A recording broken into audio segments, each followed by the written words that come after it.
नमस्कार। आप देख रहे हैं शोरगुल टाइम्स और मैं हूं अजय साहू।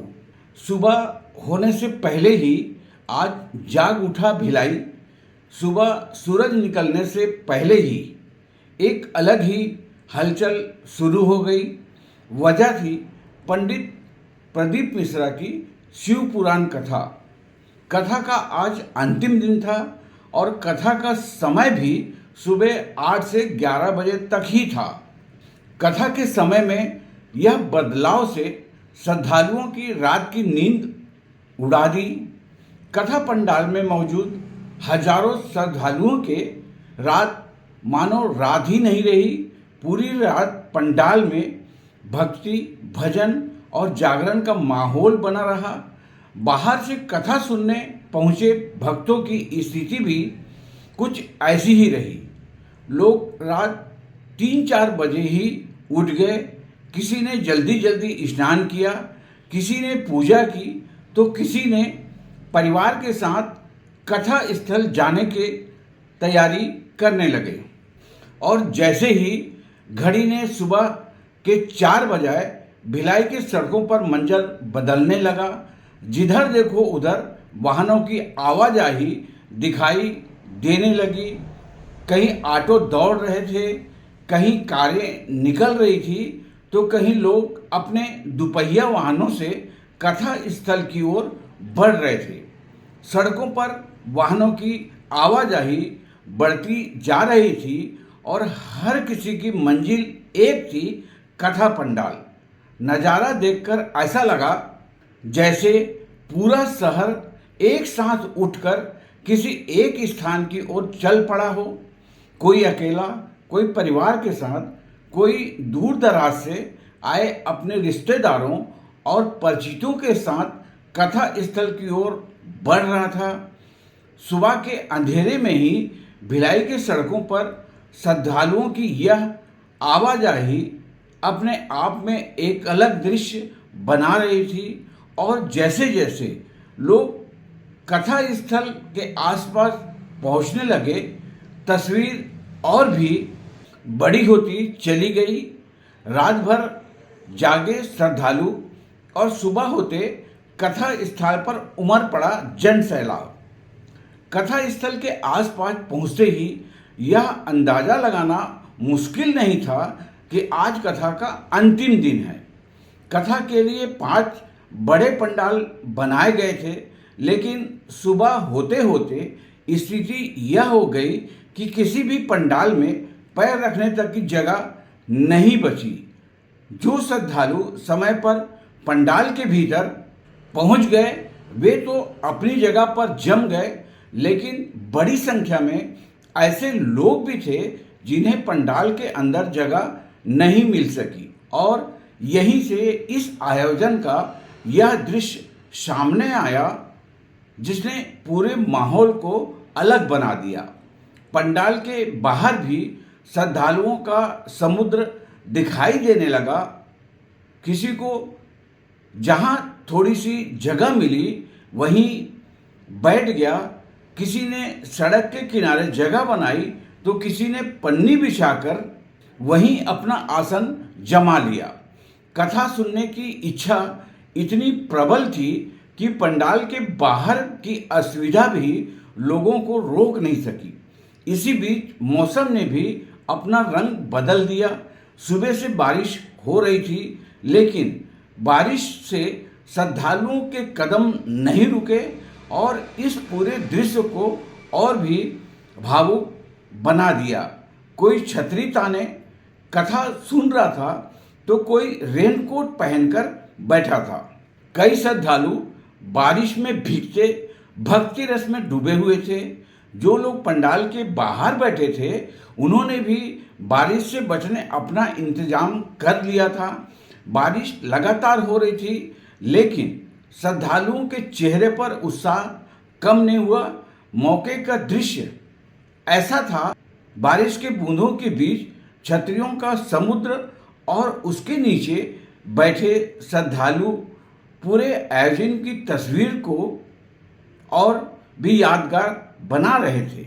शुरू होते ही आवाजाही थम गई और श्रद्धालुओं ने सड़कों पर अपना डेरा जमा लिया। जहां सामान्य दिनों में सड़कों पर आवाजाही दिखाई देती है, वहीं आज उन सड़कों पर भी सैकड़ों श्रद्धालु बैठे हुए थे। जिसे जहां जगह मिली वो वहीं जम गए। किसी ने पन्नी बिछाई, किसी ने छतरी तान ली और किसी ने खड़े होकर कथा सुनते रहे। कथा पंडाल से बाहर निकलकर श्रद्धा का यह सिलसिला करीब 200 मीटर तक दिखाई दे रहा था। यह दृश्य कैमरे में कैद करना भी अपने आप में एक सुखद अनुभव रहा। कथा स्थल में प्रवेश करना भी अपने आप में किसी चुनौती से कम नहीं थी। प्रवेश के लिए सैकड़ों श्रद्धालुओं की लंबी कतार दिखाई दे रही थी। लोग अपनी बारी का इंतजार कर रहे थे। कोई परिवार के साथ खड़ा था, कोई बच्चों को संभाल रहा था और कोई बारिश के बीच अपनी बारी आने का इंतजार कर रहा था। कतार धीरे धीरे आगे बढ़ रही थी, लेकिन श्रद्धालुओं की संख्या कम नहीं हो रही थी। कथा स्थल में प्रवेश करने वाले प्रत्येक व्यक्ति को सुरक्षा व्यवस्था से गुजरना पड़ रहा था। पुलिस और पुलिस बलों की तैनाती भी बड़ी संख्या में की गई थी। भीड़ को नियंत्रित करने अलग अलग प्रवेश द्वार बनाए गए थे। इतनी बड़ी संख्या में श्रद्धालुओं की मौजूदगी के बीच व्यवस्था बनाए रखना आसान काम नहीं था, लेकिन सुरक्षा व्यवस्था के बीच श्रद्धालु भी अनुशासन के साथ अपनी बारी का इंतजार करते दिखाई दिए। कथा शुरू होने के बाद का दृश्य सिर्फ पंडाल तक सीमित नहीं रहा। कथा स्थल के आसपास के रास्ते श्रद्धालुओं से भर गए। शनिवार विशेष दिन को लेकर एक दिन पहले श्रद्धालुओं में खासा उत्साह देखा गया था। पंडित प्रदीप मिश्रा इस दिन की कथा को विशेष महत्व देते हुए शिवरात्रि की कथा कहते हैं। यही वजह है कि इस दिन कथा पंडाल में श्रद्धालु की संख्या और भी बढ़ जाती है। भक्तों के बीच यह विश्वास भी दिखाई देता है कि इस विशेष अवसर पर कथा सुनना, भगवान शिव का स्मरण करना और सच्चे मन से अपनी मनोकामना रखना उनके लिए विशेष महत्व रखता है। कथा के दौरान मंत्र उच्चारण के बाद श्रद्धालु भगवान शिव के सामने अपनी इच्छाएं और मनोकामनाएं रखते हैं। किसी की अपनी परेशानी है, किसी के परिवार की चिंता है, किसी को अपने बच्चे के भविष्य की चिंता है और किसी की अपनी जिंदगी में कोई ऐसी इच्छा है जिसे लेकर वह भगवान शिव के सामने खड़ा है। शायद यही विश्वास श्रद्धालुओं को इतनी दूर से यहाँ तक खींच लाता है। भिलाई में शिव पुराण कथा को लेकर श्रद्धालुओं का उत्साह सिर्फ कथा पंडाल तक सीमित नहीं था। पूरी रात रेलवे स्टेशन का नज़ारा भी बदला हुआ दिखाई दिया।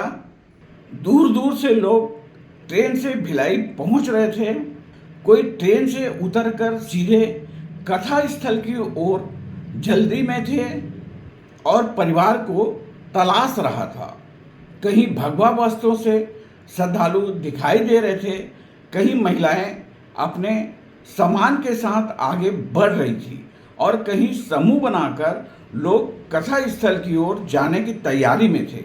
आम दिनों में जिस समय रेलवे स्टेशन पर रात का सन्नाटा बढ़ने लगता है, इस बार उसी समय शिव भक्तों की आवाजाही बनी रही। ट्रेन रुकती और उसके साथ ही प्लेटफार्म का दृश्य बदल जाता।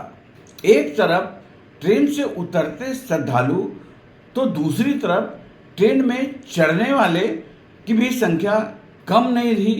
दूसरी तरफ ट्रेन में चढ़ने की जल्दी में यात्री और इनके बीच अपने परिवार और साथियों को संभालते लोग। ऐसा लग रहा था जैसे रेलवे स्टेशन भी इस कथा का एक बड़ा पड़ाव बन गया हो। भिलाई पावर हाउस से लेकर दुर्ग रेलवे स्टेशन तक श्रद्धालुओं की यह आवाजाही साफ बता रही थी कि इस आयोजन का आकर्षक सिर्फ भिलाई तक सीमित नहीं है। पंडित प्रदीप मिश्रा की शिव पुराण कथा के अंतिम दिन भिलाई ने जो दृश्य देखा वह लंबे समय तक याद रहेगा। दोस्तों, यह रिपोर्ट अगर आपको पसंद आई हो तो आप इस वीडियो को लाइक और कमेंट्स करते हुए हमारे चैनल को सब्सक्राइब जरूर करें। नमस्कार, धन्यवाद, हर हर महादेव।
सदैव ही जिया,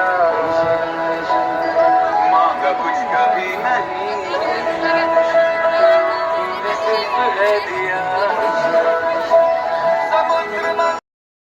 हम सभी को पूज्य गुरुदेव ने बताया है, एक लोटा जल सारी समस्याओं का हल। एक लोटा जल लेकर हम पास के मंदिर जाते हैं, देवालय जाते हैं, भगवान का जल अभिषेक करते हैं तो निश्चित ही सारी समस्याओं का निदान तो निकलता है।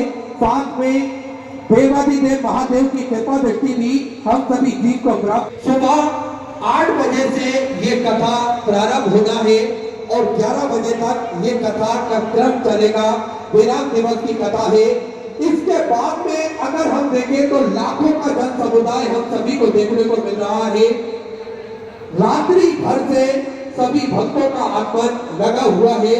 आप सभी पर महादेव की कृपा है जो इस पावन धरा पर कथा श्रवण करने के लिए आप कथा पंडाल में पधारे, क्योंकि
ये आवाज दूर तक जाना चाहिए, हम सबकी आवाज, हम सबकी हाजिरी कुबेर भंडारी के चरणों तक पहुंचना चाहिए। ये दो पूरी ताकत से, पूरी शिद्दत से होना चाहिए।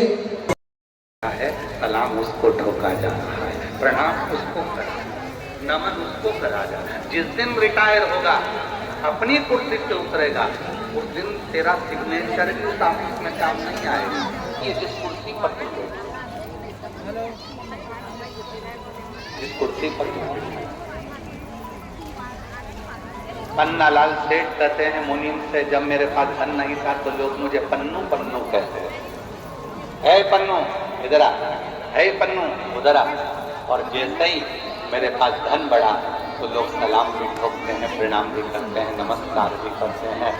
ये प्रणाम इसलिए पन्नालाल सेठ कहते हैं, गिरे से सिर झुकाकर मैं घर जा, हमारी प्रतिष्ठा को, हमारे धन को, हमारी दौलत को नमन करते हैं।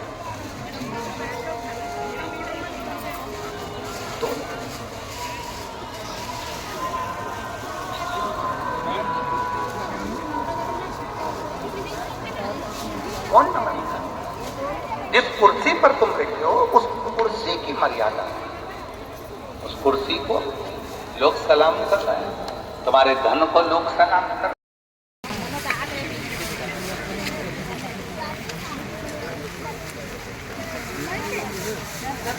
रैंकोट नहीं अचानक बारिश हो रही थी, इसलिए तो रैंकोट पहनना चाहिए। नीचे वालों को भी ज़्यादा ही चक्कर है ना, ध्यान रहना चाहिए।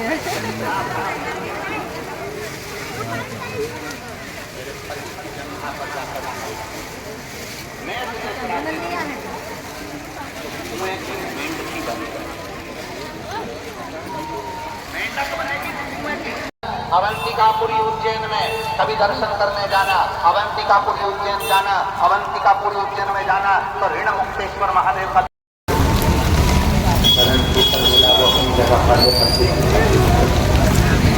पराया कर जो अपनाए थे काम करते हैं, किसी के काम जो आए थे।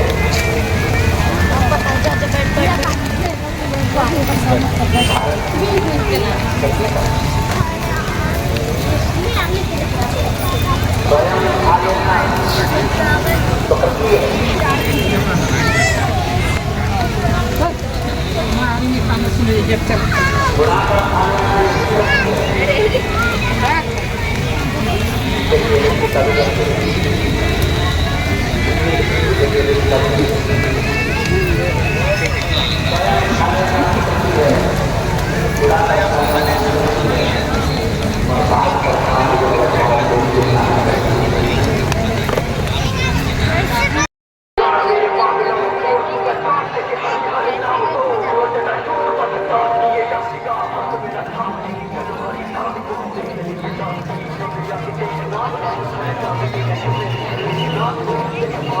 Not